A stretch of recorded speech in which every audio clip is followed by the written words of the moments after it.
Hey there, my friends. Welcome back to another episode here on the Fit Mother Project podcast. Boy, are we in for an amazing conversation today because I am joined by my friend and fitness expert, Melissa Vogel. And this is an amazing woman. We met fairly recently where I was a guest on her podcast, and we had such a good conversation that I knew that she needed to come into the Fit Mother Project community to share everything that she's doing to support busy moms and, quite frankly, men too, to have a really full express life, to have an amazing fitness journey. And like, she's got all the experience in the world. She's a fitness expert with 20 years of experience. She's a business owner, legitimately a second-degree black belt in Taekwondo. She's a model, an actress, and she has 3 girls. So the fact that she's doing all of this and looking and feeling great and inspiring, there's so much we have to learn from Melissa. And she went through her own health journey, having lost 60 pounds, and now she's really in the fittest state she's been. And that means like physically for sure, but mentally and spiritually. And she has a group for online moms called Busy to Bomb Fit Mom, where she helps busy moms get back to being fit through mindset work, vision, balance, and combining all these things that we talk about here on the podcast. And she's also the host of the Bomb Mom podcast. That was the podcast I mentioned I was on a little bit, and I highly recommend you check that out because she's just got a wide range of guests, and she's really hilarious. So, Melissa, thanks for being here. Hey, thanks for having me on. Let's get into a little background on your story because I think it's relevant, like especially so people look at you, and if they're watching the video version of this and they see someone who just like looks super fit and healthy, and like I know it wasn't always that you were just crushing it. You had the stresses and the pressures of many moms. So let's start there. Give us a little background on how you kind of got here, and then we'll get into all the tactics, the strategies, and the stuff we want to cover today.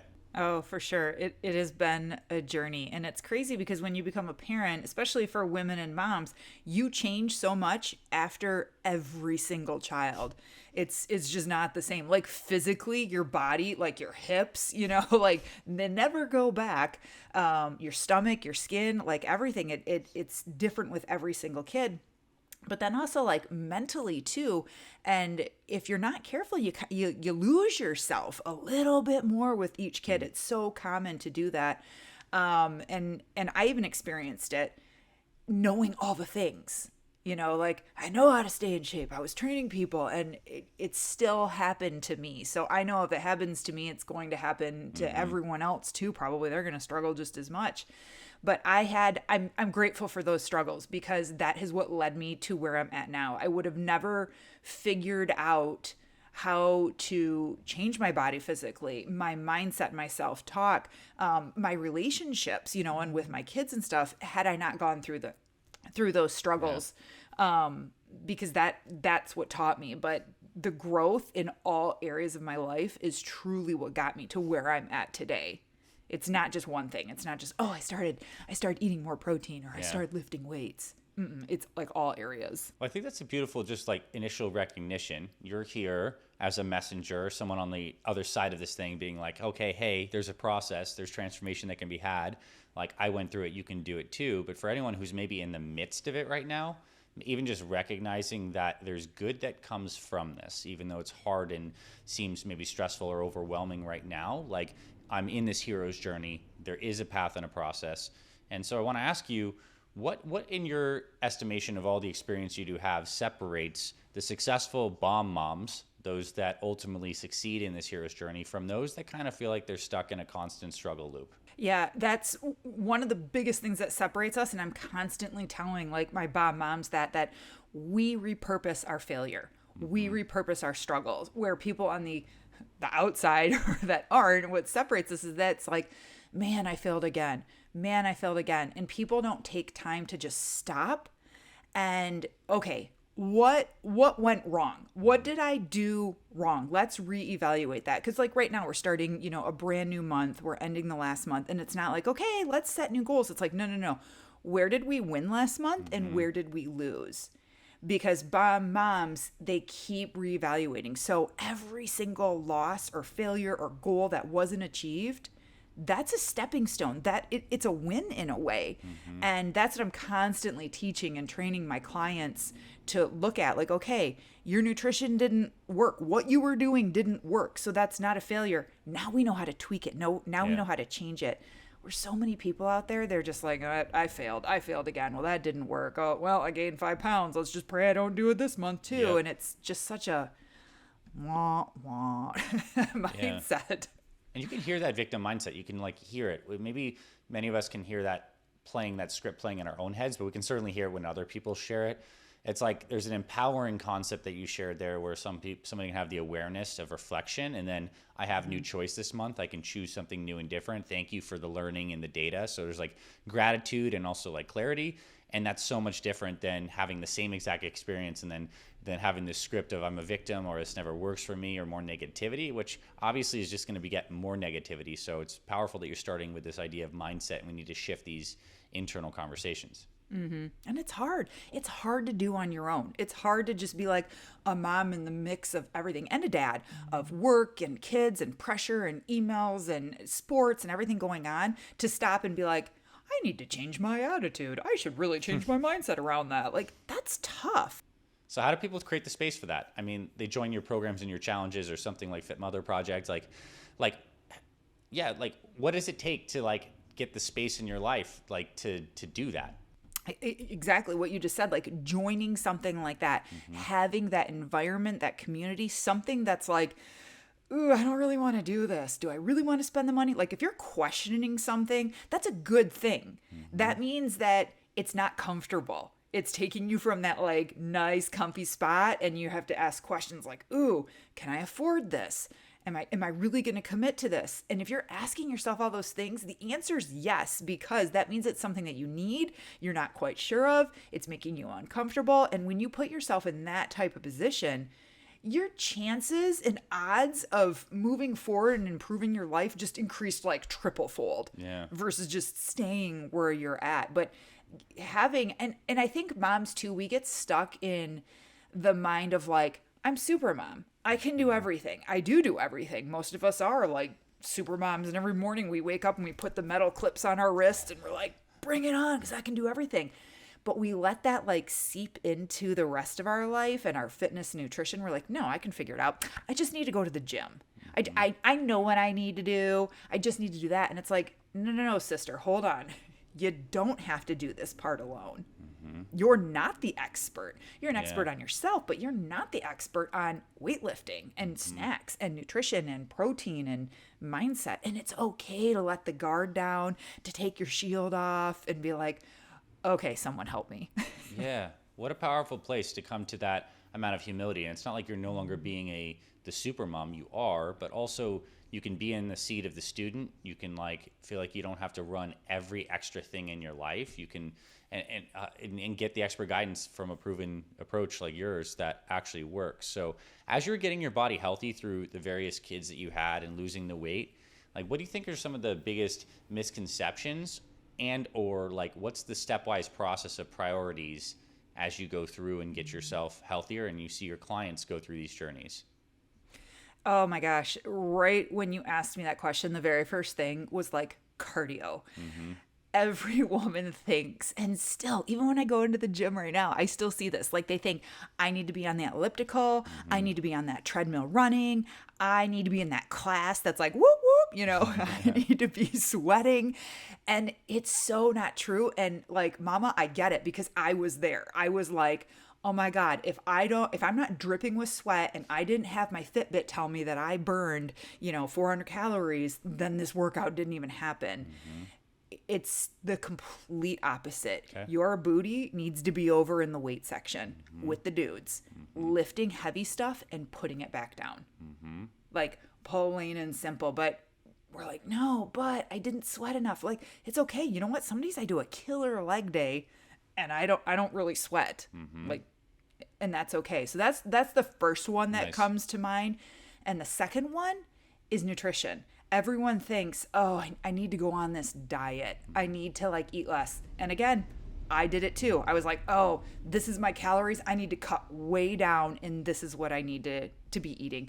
Which to an extent it's true. Yes, you need to be in a caloric deficit, right? Like what we consume versus what we burn. Like it can be simple math. But if you're hustling and you're working and you're lifting and you're running around with kids, your body probably needs more calories and protein than you're even aware of.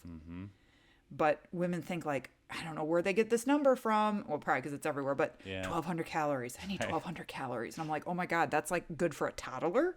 And so like, I want to break down each of those too, because they're powerful. what does effective weightlifting look like for you or your bomb moms? So like one, I guess you could speak into like your schedule in terms of like strength training and general approach, as well as maybe what you'd suggest for someone who's kind of starting more in a beginner phase. Like what's the general approach to lifting weights? How many days per week? What kind of training split does it look like? How do we think about this? Yeah, my method is splitting the muscles, which means like I want you to have a day where you're lifting where it's just legs and just chest and back and just arms or whatever. However you want to do it. People split it up different ways. That's how I do it. But there's a lot of people that are like, when I ask them, what do you do? Tell me what it looks like right now. Cause they're like, oh, I lift weights. Okay, awesome. What do you do? Well, I go on the leg press for a little bit, and then I do that that kick out thing. I'm like extensions. Yeah. And then I like do my arms and I curl up, and people are like, they're doing everything. They're doing like a little bit of everything. And they're like, but I don't understand. I'm there 7 days a week. And I tell people all the time, like, you can't screw fitness up, but you can definitely do it wrong when it comes to like your weights and training and stuff. And I hate it when I see people like putting in so much time and effort and never going anywhere, and they're just like on that hamster wheel. Yeah. But when you separate it and you can just focus on legs, even if you're like totally clueless and you go to the gym and you're doing just legs. So I am doing a squat, I am doing a leg press, I am doing an extension and a curl, like you're going to kill it. Yeah. And then you can really focus on each muscle group and like destroy it and actually make gains in that area.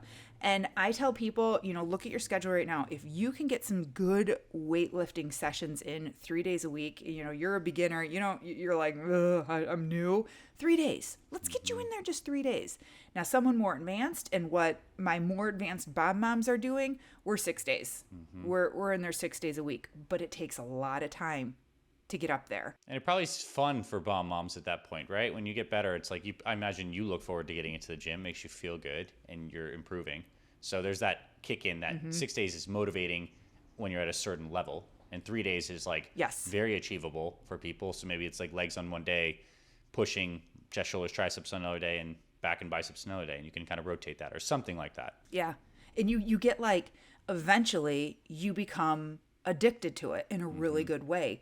And I want my moms to get to a point where they're mad, they're upset, it bothers them when they lay down at night and they're like, I didn't get to the gym. I didn't get to the gym. Okay, tomorrow I'm going to crush it. And I like that bothering feeling versus, oh well, screw it, I didn't, or God, I suck again, and the shame and the guilt hits. I would much rather have them be like, man, that bothers me, I didn't do it. Yeah. And that's going to get you to move, in a different direction faster than the shame and the guilt. So true. And it's the kind of thing where you're being drawn towards something instead of like you're having to like drag yourself towards it. There's a different energy, and that's reflective of the underlying mindset. Like the mindset of someone who feels bummed that they didn't get the workout in is someone who believes that exercise is great for them, that they love doing it, that it's good for them. And that's the difference, right? And I think like that's probably created over time as you get in this early phase of starting something and committing, at least for a short period of time. And then you get the confidence, because it's hard to like, if you don't have the confidence in the beginning stage, it's hard to like get motivated. But certainly by getting the literal reps as well as the schedule reps in, you get more confident. I want to ask you, for the bomb moms that you work with and yourself, like when do you think the best times are for some people to get workouts in? Is it like whenever? Are there certain times that tend to work well for people as they're dropping off kids? Like, what are some common setups for people who are like, oh, I'm just too busy? Like, when can people slot workouts in? Generally, what I tell people, it's when you can actually get it done. Look at your schedule. Like when is it even possible for you? Because if I'm like, oh, it's morning workouts are the best because, and I can give you all these statistics, but like A, you got no time in the morning, so it ain't gonna happen. Or B, you hate it. You hate working out in the morning. You are a night owl. So everyone's so different. Our clocks are different. So I'm always like, whenever it's best. Now, if you're asking me to get specific and you're like, okay, when should I really do it? Like, come on, Melissa, tell me the truth. I say morning. Get it done earlier rather than later. So then you have more energy. It's done. You don't have to worry about it for the rest of the day. There's a lot of benefits. And even chemically too, Yeah. a lot of females, like our muscle clocks are set to be more productive and sync with our hormones earlier in the day. Yeah, and the cool thing is like the way you're structuring it too, it seems like where you're doing specific body parts, it's not like you need to have like a full hour-long session. I mean, literally if you can get in 20 to 30 minutes of like real dedicated focused strength training, and in 20 to 30 minutes you crush the squats, the leg press, the leg curl, leg extension, some core work, which is doable. I mean, it might be a little bit longer than that. Like that's still like a million times better than doing nothing, right? Absolutely. Done is always better than none. Okay. Nutrition wise, like what's your approach? Like let's start with how you actually eat, which may not be how all your bomb moms eat, but like it's just like you figured out your flow. So I'd like to start there. And then I kind of want to talk about just your general approach to the philosophy of nutrition, making it practical, foods, and then how you feed your kids as well amidst all of this. Okay. My food it's boring. It really is. But I take pride in that now because I have learned that repetition and boring is what helps you have abs. It's what helps And you. abs are awesome. Abs are awesome. They're not everything, but they're awesome. Yeah. But that boring, and I've had to learn to be okay with boring. That's what helps you hit your goals. So every single morning, like rain or shine, I am eating eggs. I typically eat 2 eggs. Sometimes I add more egg whites in, just if I want the boost of the protein. I have flaxseed and I'm doing oat bran, and I season it with cinnamon, mix it all together, and I put it all in one bowl, and I top it with salt, like Himalayan or Celtic or whatever, and I mix it all together. So it's like this bowl of mush, So it's which got sounds oat bran, totally disgusting. and it has egg whites that are whole eggs and eggs that are scrambled and cooked, or okay, so they're already pre-cooked, and then we throw those into a bowl with the oat bran mush, with the cinnamon, the spices, with the minerals, and you obviously like it. You're eating it to a certain extent. So it is tasty? Yes, and I have added now when I'm cooking up my oat bran and I get it going, I add in my collagen and my MCT. Nice. To it too. And I was like, I don't know if I want to mess with it, because this is like, I don't know, probably 6 months now, and I'm like, I don't want to mess with it, but I don't drink coffee, so a lot of people just put it in their coffee. They put their collagen and MCT in their coffee, and I'm like, I don't drink it. So I'm like, I got to find a way to add this into my diet. And that worked perfectly, and I can't taste it because the cinnamon and salt covers it. Yeah. And it's this bowl of yumminess. And so many people, when I tell them that, they're like, that's disgusting. I'm like, don't knock it till you try it. For sure. It's really, really good. Yeah. And it's all about adding the right amount of water, because you don't want to like super thick, the right amount of salt, cinnamon, things like that. So that's literally my go-to every single morning, rain or shine. Like, I have been up in the mountains and I have found the way to make that. Because you can bring your supplies, right? I mean, if you're anywhere traveling, like you can make an egg. Like it's pretty easy to make eggs places. And then have you ever seen one of those New Waves? Yeah, a New Wave, the little cooking things. Yeah. Yeah. Like, I have literally put that in a cooler with the pan and Nice. have taken it to hotels, and like, That's cool. could do anything on that. That's a portable routine. So that's an anchor for you every day. Okay, so run us through the rest of the day. Yeah, usually after post-workout, that's when I'm doing like a protein shake. That's when I have, like, I'm going to say it, my cheese puffs, Cheetos, cereal, crackers. Yes, all those things. I want the carbs. I'm replacing that glycogen right after my heavy workout session, but I'm getting my protein too. But that's my favorite time where, am I going to have rice? Am I going to eat bread? I typically don't eat bread because I have a major gluten intolerant. But if I did like a sourdough I can handle, or gluten-free, that's when I'm going to have it. And then usually like an hour or two later, I am having whatever protein I prepped in my kitchen like the night before. So that could just be like ground turkey seasoned with taco seasoning. And I am putting that on chips and having nachos. Yes. Like nachos, I know. Or chicken breast. I always have it like chopped up, shredded. I'm putting it on romaine lettuce, and I'm having like lettuce wraps or something. Just another good dose, another boost, because when I'm starving after my workout, like my body's like, oh, protein shake gone. Carbs gone, like I'm hungry again. And then for dinner, I usually have, if I do any type of red meat or steak, it's always like grass-fed, organic, really, really good quality. I love salmon, chicken, a lot of ground turkey. I do not do pork at all.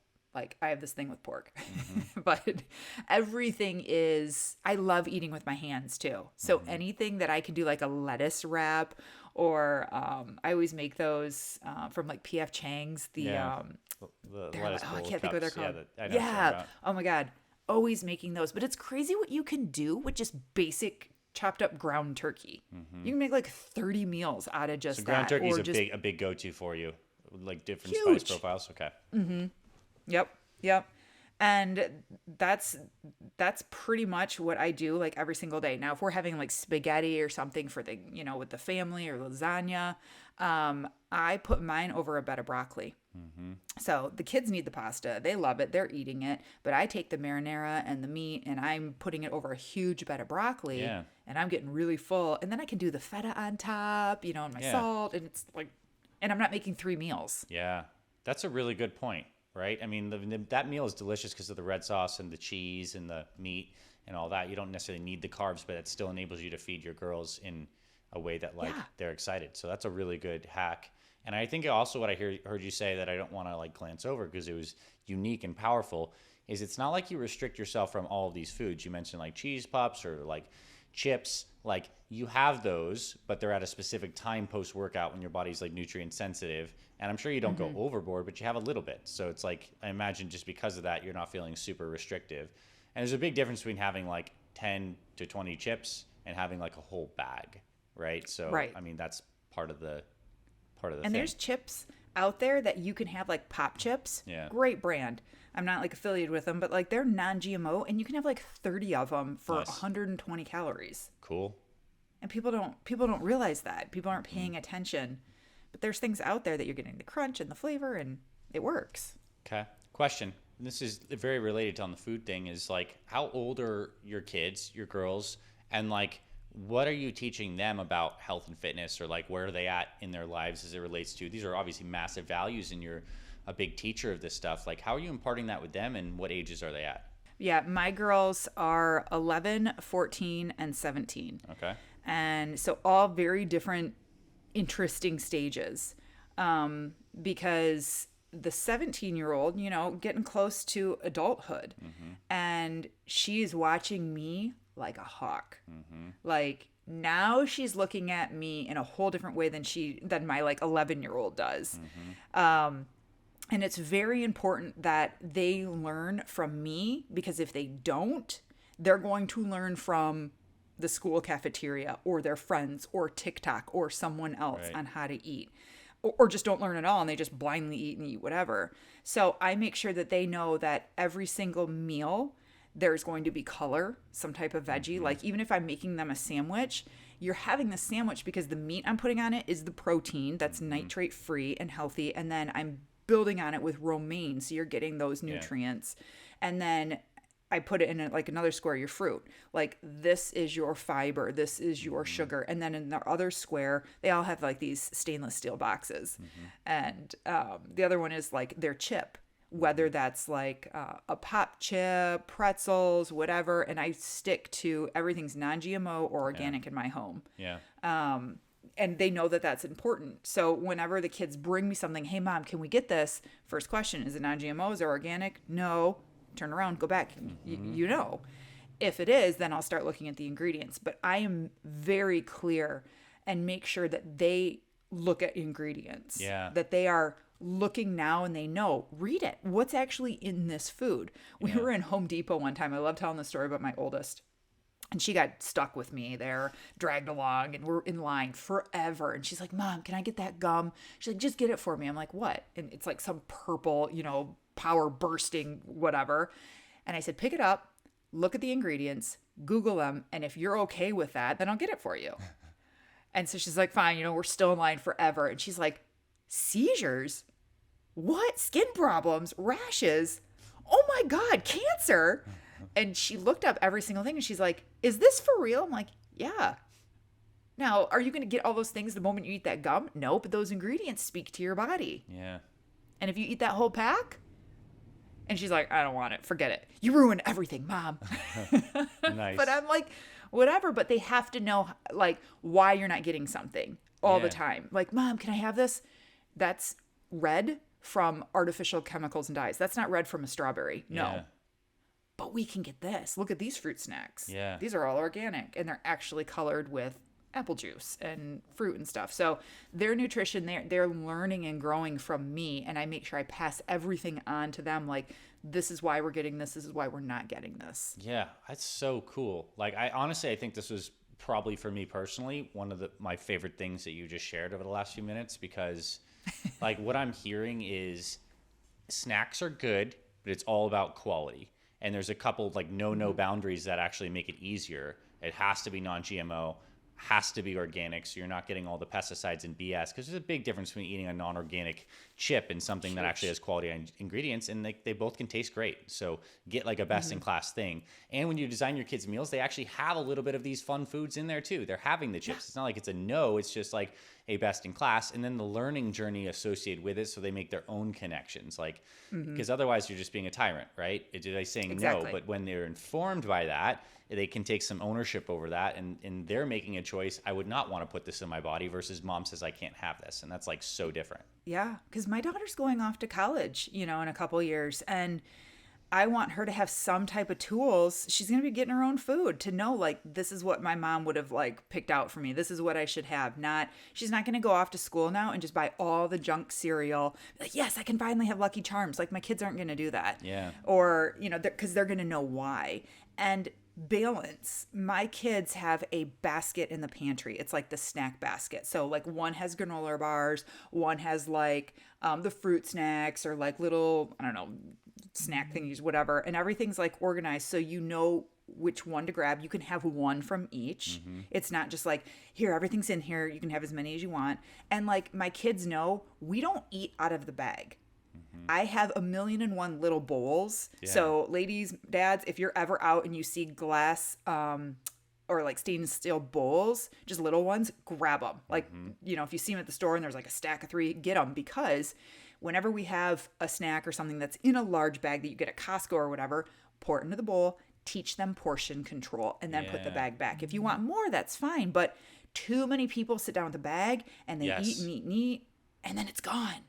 And then your kids do the same thing. They have no awareness of what they're eating. Yeah. So little bowls and portion control at an early age, super helpful. So good. I mean, and there's a massive difference between having 1 or 2 or 3 servings of something and having all 6 to 12, like, period. And the unconscious habit that's created when we do mindlessly eat, which we've all experienced that at some point, is like brutal. And that actually translates into the same other kind of like mindless activities, mindlessly scrolling, or mindlessly responding to, siblings or you. So it's like really cool what you're teaching them and how you teach them. Are they exercising? Are they doing sports? Like, where's it coming from? Oh, yes. My oldest, actually, just as of 2 days ago, got offered a full ride scholarship for college ball. She's not even a senior yet. What kind of ball? Volleyball. That's awesome. Yep. So we're excited about that. You're the first to know. We haven't even told anyone. Ooh, that's congratulations. I mean, that's really impressive. And yeah, we've worked hard for this, and she's worked hard for this. And my 2 little ones, they also did volleyball, but now they're really focusing on jiu-jitsu. They're second-degree black belts with me. What? And now we do jiu-jitsu. So they top of the pole all the way to the bottom. They're white belts again. And my oldest, she's a first-degree black belt in Taekwondo. I wanted them to have that, discipline and knowledge of some type of, self-defense. But then it was time for her to leave martial arts and focus fully on volleyball, because, that's really what she wanted to do. But they go to the gym with me whenever they can. On Saturdays, when they're here, we're up and doing yoga. Like, I take my whole crew to the gym, and sometimes they're like, I don't want to go to yoga. And I'm like, because stretching hurts sometimes. And I'm like, but we all get to be together. It's only for an hour. We can just breathe, and then we go out in the gym. Like, there's a turf. Sometimes we take up that whole turf and we are just on a line, like all doing shoulder press, and no one complains. They like it. And I don't push them. I sometimes I'm like, we need to stretch. This is good. But they never fight me on lifting. They're always like, yeah, I want to join. And now my daughter is in off season, and I told her, I'm like, it's time to start building muscle and start focusing on that. She's like, yep, you're right. No one fights me on it because I don't push it. Yeah, and I mean, that's cool. Like, that's what I'm hearing is like you have a weekend family time practice that's fitness based, And like, that's cool. That's like a reconnecting time. It's good Yeah, family time. and we get it in first. That's important. I'm like, we have the rest of the day to play. Yeah. Let's go now, get it in, and then we're done. They're like, okay. All right. So how does your primary partner fit into this picture? How does like it show up with all your fitness, like your personal routines interface with your primary relationship? Like how does that all play out? Like things that are easy, things that are helpful, how is it integrated? Let's speak into that a little bit. Yeah, relationships are tough when it comes to fitness, especially if you're not on the same page. And I think it's really important to know and to remind everyone that, like, if you're not on the same page, it's okay. Like, it's okay if you do you and your partner does them. Like, it's all good. You don't have to force them. You don't have to make them. They shouldn't be forcing or making you. Everyone is on their own journey and it's all good. Now, for me, my partner, my boyfriend, like he is so into fitness and health too. So that really helps that we are both on the same page. But like when it comes to nutrition, just last night I asked him like, so what'd you have for lunch today? And he's like, tortillas. I'm like, what'd you have for lunch today? And he's like, tacos, like 4 tacos, And I know by the way he was saying it, they were like bad tacos. They were not good tacos. And that's okay. Like he's a grown man. He can do what he wants with his nutrition. But when it comes to dinner times and meals, we're on the same page because, we're feeding like everyone and we have to eat the same thing. Like I'm not going to make him a different meal, or he's not going to go and make himself a different meal and we're eating this. So that's important that we can all agree on, big meals together the same. But hey, if you want to throw hot sauce on that and you want to throw extra cheese on your own plate and like do it up how you want to, that's all good. Yeah. But it's important to know and to share, like, what are your goals? What are you working towards? If like I'm trying to cut for something, like if I have a photo shoot or I know I'm going to be filming something and I have to cut, I'm like, dude, I have to let you know, like I can't do popcorn at night. Like I'm going to be cutting clean. Like, okay. It's just those crucial conversations are important to have where you're communicating and letting each other know. But that communication has to stay open. Like you have to let people know, like, babe, do not bring donuts in the home. It kills me. I'm really trying to lose 10 pounds right now. And when you bring it in, like, I can't say no. So I really need you to support me on this. That communication with your fitness journey, your partner, huge. Great answer. Yeah, I mean, it seems like it's about integration and balance. It's about integration. There's enough of a through line of togetherness, but still allowing people like within those boundaries to choose their own experience and adventure, and also understanding that there's times when you're getting tighter and more regimented and there's times where you're a little looser, and so you're doing both. All right, so in the back part of this conversation, I want to ask you a couple of things. I want to ask you about some outer beauty and also inner beauty stuff. And what I mean by outer beauty is like how you take care of your skin and some of your skincare routines, just to like to look good on the outside as well as feel good on the inside. And then the inner beauty we'll talk about afterwards is if you have any kind of like prayer, spiritual practice, or personal practice of time there. But like, let's start with the skincare and youthful appearance stuff first. Yeah, well, I'm big on taking care of your skin. I feel like as we get older, you have the skin and the health and the face of like what you earned. It's all what you earn. And your skincare, it really does start on the inside. So if I'm very careful about how much sugar I'm getting every single day because that has been proven to age the skin, make the pores larger. And collagen, things like that, having a good one. There's a lot on the market, but like a good collagen, good vitamins and nutrients, good supplements, things like that, that's going to help your skin. But one funny thing that I always like to tell people when they ask me about skin is like, I don't wash my face. And they're like, what? I had the owner of the company on the podcast, like it was a while ago, and Living Libations, and she sells this oil and it's for your face. I literally wash in air quotes my face with an oil. Yeah. So I don't even use like a sudsy foaming whatever. And I rub it all down, rub it in, gets my makeup off, everything, and then I wipe down with a washcloth. That's, I think, played a huge role in changing my overall appearance because there's so many chemicals in skincare. It's just like food. So my skincare too, I am using something that is natural, not loaded with chemicals, from companies that, have integrity, not something from like CVS or the store. Like I wish I could be like, oh my God, just get this and you'll be fine. It only costs $5, but you know, you're going to pay a price one way or another. You're going to pay the price up front for the quality of your product. You're going to pay the price later and you're like unhappy with where you're at. And one big thing too, I think a lot of people don't realize, is that you have to treat each area of your skin differently. So like your skin on your neck, totally different than your cheeks. Okay. And the skin around your eyes, completely different than the skin on your forehead. So women are always like, well, do I really need the neck cream, or do I really need like the cream for the eyes? Yes, you do. They're formulated for each different section of your skin. So that's important to know. Can you repeat the brand and the system that you use? Because I'm sure someone will be interested, and it's obviously super well vetted. What's the system you use? Neora. Okay. Is the one I'm using right now. And we can put the links to, I can give you a link in the show note that'll like take them right to it. And again, the skin's different. The skin on your stomach, ladies, totally different than the skin on your legs and your chest. So the cream, like the firming cream, and that's why I love this company, because they're not using any chemicals. Their standards are so strict. Nice. I use a specific thing on my stomach that has actually worked, and on my chest. Not the same thing I'm using on my face. So that's awesome. It's been been really, really cool. But certainly something where there's a lot of variation in terms of product quality. I think that's a huge emphasis. So there's a lot of good brands. Find something, test it out. It works for you. And I love the idea of the oil-based cleansing process. That's cool. I think, yeah, that's cool. All right. So inner beauty.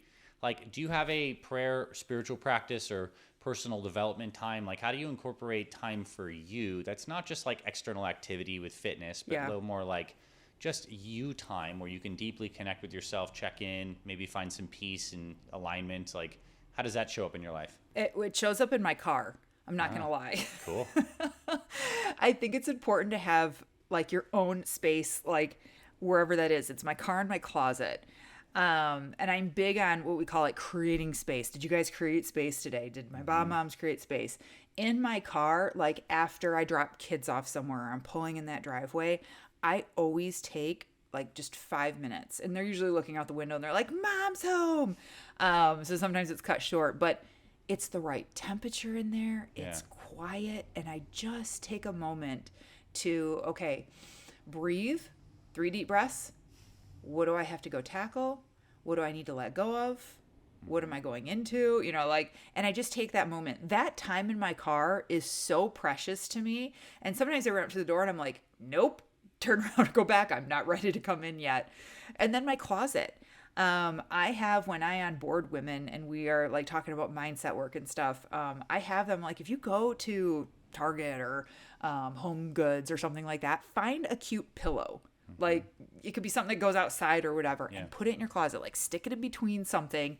And when you need time, you pull that pillow out, you close your closet door, and you just sit there 10 minutes and breathe. You will come out a completely different woman. Nice. So those, my car and my pillow in my closet, those have been magical for me. And I think it's one of the reasons why I've made it as far as I have. Yeah. That's really, like, I'm glad I asked you that question, because those are really, really specific and cool practices. And it seems like it's about these spaces, these spaces. Like closet's also a transition space, like the car. Like you have a moment to pause. And I mean, I guess people who feel like inconsistent with me time are probably just not having it integrated into these key junction points. But even 5 minutes, I mean, that'd be like so centering for somebody. Yeah. And if you don't hold your space and your time sacred, other people just come into it all the time. People will take and take and take from you, and they don't do it on purpose. You know, it's not like my children do it on purpose and they want to invade every aspect of my life, but they love me and they want me, and you know, they need me, and that's okay. But I have to have boundaries, and it's okay to have boundaries with your time and your space. Nice. Well, Melissa, this was like an awesome conversation. I mean, we covered a lot of range here. I love that there was a mix of like the philosophy as well as like actual really cool like habits and tricks that you use in your life. And it's just, I'm grateful that you're out there being such a shining example of like what's possible and leading so many moms. And on that note, I know there's someone listening to this right now that is interested in connecting with you deeper, learning more about your Bomb Mom program and all this stuff. So where would you like to send people that so they can learn more about your work and just like listen to you drop some more wisdom? Yeah, for sure. Follow me on Instagram. That's a great place because I'm on there constantly. It's ITS Melissa Vogel. It's Melissa Vogel. Follow me on there. And then my website, melissavogelfitness.com, is where you can link and find everything to a challenge that we're running. That we're actually running one in June. We start in June, but I hold one typically every month just to give someone a kick in the butt. And then decide from there what you want to do next. But yeah, my website will contain everything for you guys. Absolutely love it. Melissa Vogel, ladies and gentlemen, thank you so much for coming on today. Appreciate this conversation, and I hope you have a great rest of your week. Thanks for having me on.